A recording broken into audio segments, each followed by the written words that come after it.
Welcome back to the IBC Guys. I'm smiling because Mike and I spent the majority of the morning together doing IBC stuff. And now he's stuck with me again doing a podcast. But I'm Dave. This is Mike. We are the IBC Guys. And we have what we're hopeful is a short episode, but it addresses a question that we often get. The last episode we did was what is IBC version 2? We're going to kind of do a part 2 to version 2. So we're throwing all these numbers around. But we often get a question on Mike's vehicle example, whether it's a truck or a car. So we're going to work through that. Again, hopefully it's going to be short. Mike's going to explain it to us, and I'm going to ask the piercing, penetrating questions, Mike, to get at the heart of the matter. That's very dramatized. But I'm going to ask questions to maybe repeat what you had to say. But before we jump in, we do this podcast for 3 reasons: to get the IBC information out to people. If you choose IBC, it's something your family pursues, awesome. We're here to help. If it's not for you, if you learn about it, you got to go in a different direction. That makes us just as happy. Go use the Lord's money in the best way you see fit. But the second reason we do it is to give great examples, implementable, achievable, realistic, any adjective you want to throw on there. That's what we're working to do. And hopefully today is a similar example of that. But then the last thing is to spread the information as far as we can. So if you're out mowing the lawn, you see your neighbor, tell them about the IBC Guys. We got to do mulch. That's why it's on my head. My yard looks like a disaster, Mike. I got to mulch. I got to mow. So my neighbors already know about IBC, but if they didn't, I'd be telling them. So if you're listening, and if that's something you would be willing to do, again, the goal is just to get the information to as many hands and heads as possible. We do have social media stuff at the bottom in the show notes, so you're welcome to contact us there. My email is dave@familybankingsolutions.com. Mike's is mike@familybankingsolutions.com. And our phone number is 507-205-2284 if you want to shoot us a text or a call, get a hold of us, we can schedule a time. I had that happen today. Mike is graciously going to meet a buddy tomorrow. We just hopped on a call and we're going to meet and talk IBC. I had a coffee shop. You gonna get coffee tomorrow, Mike? That's a no. Try to get you to. I Don't drink coffee. You don't even drink tea, No, though. I'm at least a tea drinker. I've never drank coffee. Well, I think I tried it one time, take a little sip out of my mom's cup when I was like 6 or something, and that was it for me. Like, I'm never putting that in my mouth again. One time. Terrible. Maybe you'll like it now that you're maybe, but older. I'll put it that way. Tough to beat water. Yeah, this is dirty water to you. Okay. That's fair. That's not why we're here either. I'm rabbit trailing. But today we said we're going to talk about an example. We've talked several times about the truck example, but one specific question comes up. So I'm going to ask you if you would kind of lay out the question, maybe define the question for everybody listening and watching, and then explain it. And I'll do my best to kind of jump in and ask clarifying questions. Does that sound like a plan? Yeah, sounds good. And I think, well, first of all, when we mentioned this a little bit on the last podcast, is when talking with people about IBC and helping them set up their own family bank. Like, one of the reasons that people ask themselves, and they should ask, is like, okay, this IBC thing, why should I do it? Like, what benefit would my family get out of setting up this IBC system you guys speak of? Fair question. One of the advantages is the money that you run through this system over time, on an average of, let's say, 20 years-ish, everything you run through there comes back to your family. So again, going back to the truck example, being very specifically, like, what do you mean? Well, if you bought a $50,000 truck and you bought one every 5 years for 20 years, you will have bought 4 trucks and spent $200,000 and have 0 left. Whereas if you run that $50,000 truck through your IBC system every 5 years, 20 years, 4 trucks, that $200,000 you run through that system comes back to you. And we kind of address that in the episode last week. So again, okay, well, like, how does it do that? Like, that's amazing. How does it do that? So that's a long conversation, but today, as Dave mentioned, we want to address kind of one question that pops up frequently, and we're going to get very detailed on just one little piece of that, and hopefully it'll shed some light on how this works and how that money comes back to your family. Okay? So if you remember last week, we went through 3 examples on purchasing a truck. One of those is obviously using the bank or a financial institution or Ford Credit or whoever that is, using their money, and you're paying them interest, and all that money leaves your family. It's gone forever. Once you write that check, whether it's a one-time check, paying it monthly, it's gone. The second option we discussed was obviously paying cash, and then the third option was using IBC, as I just mentioned. So today I want to talk about just the last 2. Everyone knows that if you're using the bank's money, that truck is going to cost you more than if you were just pay cash for it. So everyone knows that's the more expensive option. Today I want to talk just specifically on paying cash for the truck or using my IBC policy, and we're just going to do one truck. Okay? Just one truck. One. Very simple. So Gosh. Before I get into the weeds on that, Dave, I got one question for you. Oh man, put me on the One spot. question. It's a simple question. If I offered you an investment to where I'm going to guarantee you're going to get 25% return on your money, tax-free, would you put money into that investment? I mean, I feel like that's a no-brainer, Mike. I think anybody listening would agree with me. The answer Yeah, is most people that if yes. you have money, they're putting into a 401k or they're putting into a qualified plan or they're doing whatever. 25% tax-free is a pretty darn good return. Okay, I don't know that anyone is getting that, certainly in a mutual fund or whatever. But that's what I'm going to address. So keep that in mind. 25% return. Okay. All right, got it. Now going back to what's that? So it's locked in 25%. Okay, locked in. So let's go back to the truck example. So 2 options. We're going to buy one truck. Okay. One is you have saved up the $50,000 cash for the truck, and you go down to the dealership and you write the $50,000 check. Pretty simple, right? Yep. The other one is you're saving up the $50,000 not in your savings account or under your mattress or whatever, but you're saving that up in an IBC policy, and then you're borrowing money from the insurance company. Okay, because that's kind of how the loan works, and you're collateralizing your capital that you've saved.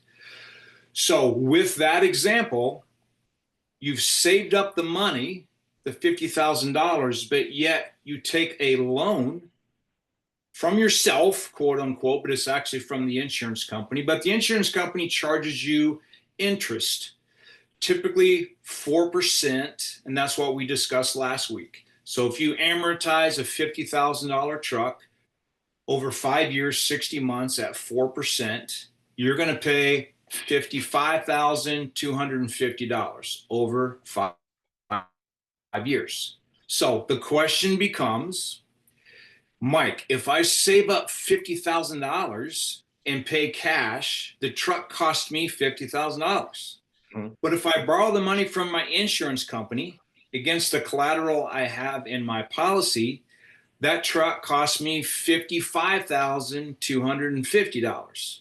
Like, if I save the money up and I have the money, why would I pay interest? Why would I pay more than the $50,000? A very legitimate question, right? Yeah, I feel like it's a good question. It's a great question, and it comes up a lot.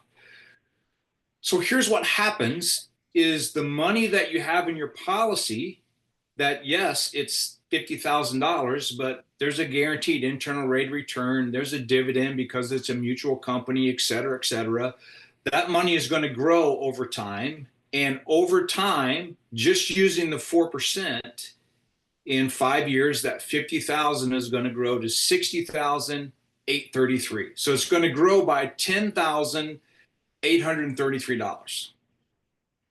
So if you leave it there and allow it to grow by $10,833, that's what you're going to be ahead of where you were 5 years ago, and use the insurance company's money, but you're going to pay $5,250 extra in interest, right? Because the truck's going to cost you $55,250, not $50,000.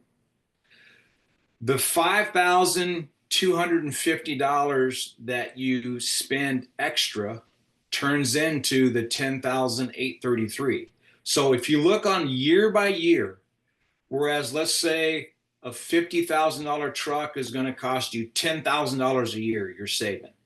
Well, if you're borrowing that from the insurance company money at 4%, it's going to cost you an extra $1,050 a year. So $1,050 a year, let's say interest over 5 years is the $5,250, right? Yep. So back to the question of, if I've saved up the cash, why should I pay interest? Well, it goes back to my question that I asked you is, would you pay $5,250 over the course of 5 years, let's say $1,050 a year, to get $10,833 at the end of that 5 years? That's really what it's doing. Yeah. $1,050 a year put into an account every year for 5 years, that ends up being $10,833. The return on that investment, that cash on cash return, is 25.2%, tax free. So that's why you would do that. That's how the policy grows. That's how I get back all this money over time, how I recoup the money that I run through my policy over, give or take, about 20 years. All that money comes back to my family. That's kind of part of how it does it. I mean, that's one of the main things, is how that does it, is your money sits there earning compounded interest uninterrupted while you're using someone else's money. Kind of going back to the goose that laid the golden eggs episode we did. So if you're listening and you haven't listened to that one, go listen to that one. That one's a very simple one that, I mean, you could explain to, a 10-year-old kid, and I think he would grasp, like, oh, I get it. That's kind of the concept here. Same concept. So again, I don't know, kind of beating a dead horse here, but that's kind of a very detailed answer to a very simple question of, hey, if I save up $50,000, because you have to save up $50,000 to buy the truck cash. Well, if I save up $50,000 in my policy, then why do I have to pay $55,250? Why do I have to pay $5,250 of interest if I already have the money? Okay, well, you don't have to. Go pay cash. But would you want to make 25% return cash on cash? Tax free? Yes. I mean, that's what it is. Yeah. Like, oh, then I'll give you $1,050 a year for 5 years if you I do that all day. you have 10,800 at the end of 5. Well, that's exactly what happens. It's guaranteed. It's in there. So, questions? Well, I just want to make sure, I kind of want to go through it, and you've explained it twice, but I'm going to try and say it differently. So the initial question, and I think everyone understands scenario one. You save up $50,000. You go down to the Ford dealership and you buy a truck. You give the $50,000 in exchange for a truck, and that transaction is done. It's over. Scenario two is a little more complicated in that you take your $50,000, you're going to run it through your policy. But as you borrow against with that cash value, so you're not borrowing your money. I think that's a distinction that maybe is important here as well, Mike. When that money is borrowed, it does not come off the ledger. So you're going to borrow that $55,250. Is that correct? Is that the number? 55,250. Well, you're going to borrow, yeah, with interest. So interest included. So you borrow the 50, and then you're charged the 5250 or 55,250. Excuse me. but you're not borrowing your own money. That $50,000 you put into your policy stays on the ledger. It's called non-direct recognition. That's an important part of the policies we create.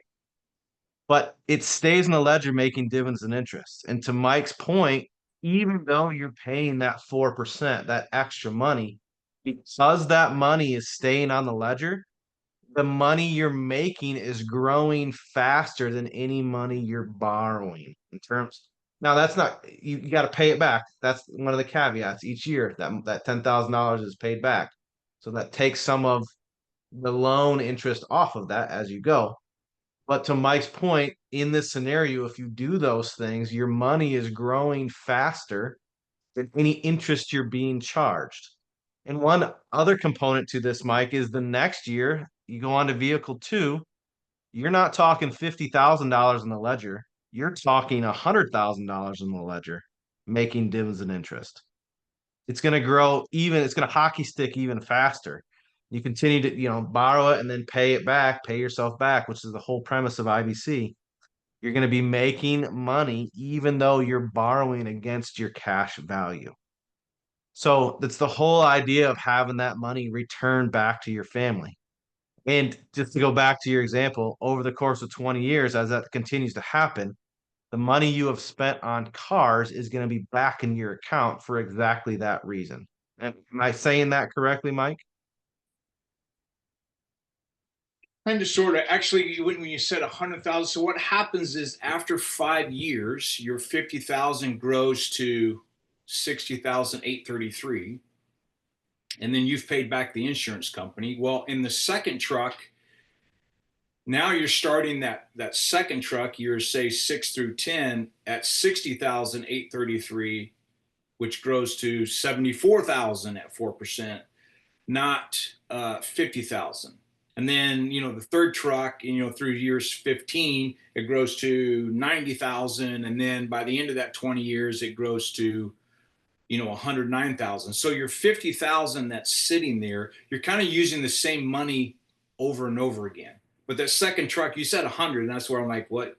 You kind of lost me there. But Okay, well, let's clarify that for people listening. You're focused on the first singular truck and just doing the same thing over and over, correct? Is that an accurate statement? correct, yes. So my thought, and again, you correct me if I'm wrong, and maybe we're talking about two different things, but as that second year, I guess, yeah, I'm wrong. So as I think about it, I'm thinking about a yearly premium of $50,000. That's not correct, is it? That No. would be this yearly premium's $10,000. So as you're listening to that, Dave is wrong because I'm doing $50,000 a year. The premise is still the same. We're just talking different numbers. In Mike's example, it's $10,000 a year over a course of 5 years. I went $50,000 in a singular year, and that is incorrect. But with that, with the 50, then it would be 100. To your point, let's go back and use the correct numbers. The second year would be 20 that you would have making dividends and interest. I'm not even including the drip, as I call it, the money Right. that's being made internal rate of return. That's also dripped into paid up additions to make your bank bigger. And that's where Mike's numbers come in. So I'm sorry if I'm confusing.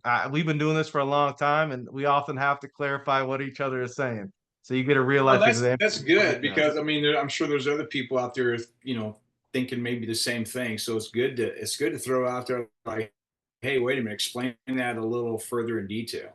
So it's this concept is obviously, this concept is very foreign, and I think one of the main reasons is when you look at the first options, the first two options we talk about buying a truck, the two options that everyone in the country is currently doing, unless you're doing IBC, everyone you know of, you can look at the richest people on the planet, Elon Musk, multimillionaires, whatever. If they're not doing IBC, they're buying a vehicle, they're buying a plane, they're buying a vacation home, whatever they're buying, they're doing it one of two ways. They're using their money or they're using someone else's money. Period. There's one pool of money. So the first option, again, going back to the truck, where I'm just going to go buy a truck and I'm going to finance it through my bank, and I'll pay them interest, but I get my truck right away. Okay. So everyone understands that. You're taking out a loan, you're using the bank's money. The second option is paying cash. Everyone understands that. You save up money until you have enough, you have $50,000, and then you go down and you just write a $50,000 check and you drive away in your brand new truck. Everyone understands that. When it gets really complicated is when we go to the third option, the IBC option, and we're actually doing both. We're saving up the money inside of our policy, and like you said, it doesn't come out. You're actually using that as collateral and then borrowing and using the insurance company's money and not yours, because yours, as you mentioned, is gaining faster, gaining interest way faster than what the insurance company is charging you. And you're kind of using both methods, and that's where everyone is like, what? That's super confusing. And I get it. It is super confusing. It was very confusing for me when I started out. And all those questions come up like, well, wait a minute. I save up the money. I forego the immediate gratification. I have to save. I can't just go buy the truck right away and then make those payments. I do all that. And so I don't have to pay interest and get a loan. And now you're telling me I've saved it all up and now I got to go pay interest on a loan. Like, this is crazy. So yeah, it's very different. And I think it takes a long time to kind of start thinking like a banker and start thinking how IBC helps and thinking what really happens. Like I said, specifically what's really happening inside of that 5-year scenario that I just went through on spending that extra $5,250. If you think of it like, well, actually, if I do that, sounds really weird. I shouldn't have to pay the interest. But if I do that, I'm going to get a 25.2% tax-free cash-on-cash return that grows to $10,833. I mean, I'll do that all day. And those same people that have an issue with that, they're like, I'm putting, my brother-in-law is a financial guy. He's got me in a mutual fund that's making an 8.5%, and he's bragging at the water cooler in the office like, man, I'm killing it in the market. I'm killing it. Plus, that's taxable. That's pre-tax return he's talking about. This is 25% tax-free guarantee. So very foreign concept, but hopefully that addresses the question that, again, a lot of people have, is that if I save up the money ahead of time, why then should I have to go out and pay interest borrowing money from the insurance company? So hopefully that clarifies that. And I think also, if it's good that you mentioned and we kind of reiterate the fact that when you do this in the IBC system, you're actually not using your money or technically paying yourself interest back. And I say that because, again, there's a lot of influencers, a lot of podcasters, a lot of authors out there. There's authors out there that they've kind of come away from Nelson Nash's Becoming Your Own Banker, and they kind of rename it their own thing, like bank on yourself or paying yourself back interest. And, it's really not that. It's using the insurance company's money while yours is inside the policy. So hopefully that clears up some confusion. Well, I'm going to try and state it in one single sentence. If used as intended, if the policy is used as intended, and you fit the payment back and things like that, the money in the policy grows faster than any money you are using from the insurance company. Correct statement? Correct. So make it as simple as we can. That's the premise of this. You are having the interest rate come back to you, and your money is making money faster than any loan you would take out. And the idea is to pay it back to decrease any, call it, drag on the policy. But that's the premise of what we do. The last thing I want to mention, Mike, is people got to hear real time us talking IBC. That is a real discussion that you and I have. You say something, I try and come up with it in my own words, butcher it, and then you correct me. and then we move on. But if someone wants to call in, there is no dumb question. I am hosting, quote unquote, this podcast, and I didn't get it. Now we got there. It didn't take too long, but I guess I want to encourage people. That happens all the time. And I know Mike's patient enough to answer questions because he did it for me for a long, long time. It's my vow to anyone that calls in that talks to me, I would do the same with them. But it takes some time and it takes clarifying questions. So if you're afraid to ask those, I would ask you kind of get over that fear and give us a shout. It goes on all the time. We did it this morning, like I said, with a gentleman, and we sat and talked for an hour and a half and just worked through what this would look like, how it could be leveraged, and things like that. And there were couple situations where we had to do some clarifying, ask some clarifying question, and actually articulate what we intended to say, and then move on from there. So give us a call. Hopefully, that's an example of what actually goes on in IBC discussions. So, Mike, I think that's very beneficial. We are getting more feedback coming in, and I think that's a question that has continued to come in. Why would I do that? And we do get the skeptics, and it's fun to watch those skeptics as they continue to learn. It starts to blossom and bloom in their minds, and like I can't find a reason not to do that, and that's been our experience. So I appreciate you taking the time to do that. So if you would like, subscribe, um, give us a comment, any of the things that social media asks for. If you would do that, that would be helpful just to get the content out there. My email is dave@familybakingSolutions.com. Mike's is mike@familybakingSolutions.com, 507-205-2284. If you want to run a scenario on a $10,000 car or a $15,000 car or a $300,000 car, you're buying a Lamborghini. It all applies. That's the beauty of IBC. I'm going to ask you for a ride in your Lamborghini. That's going to be a constituent of the conversation. But call in and let's talk through it because the money you're going to spend anyway, let's monetize it. And that's exactly what Mike talked about today. All right, Mike, anything to sign off? Anything for the cause? Yeah, I guess kind of last thing on being such a foreign concept and taking some time to wrap your mind around this. Don't think that to start your IBC system, you have to fully understand this because that never happens. I've never had a client that has fully understood this and okay, I'm ready to go now. This is what we do is we help you with that process. So like going back to the car example or the truck example or whatever example you have, how can I run this through here? How exactly does it work again? Don't think you have to watch a few episodes and then great, we set you up and then you go out on your own and you just do your family bank for the rest of your life by yourself. That's not how it works.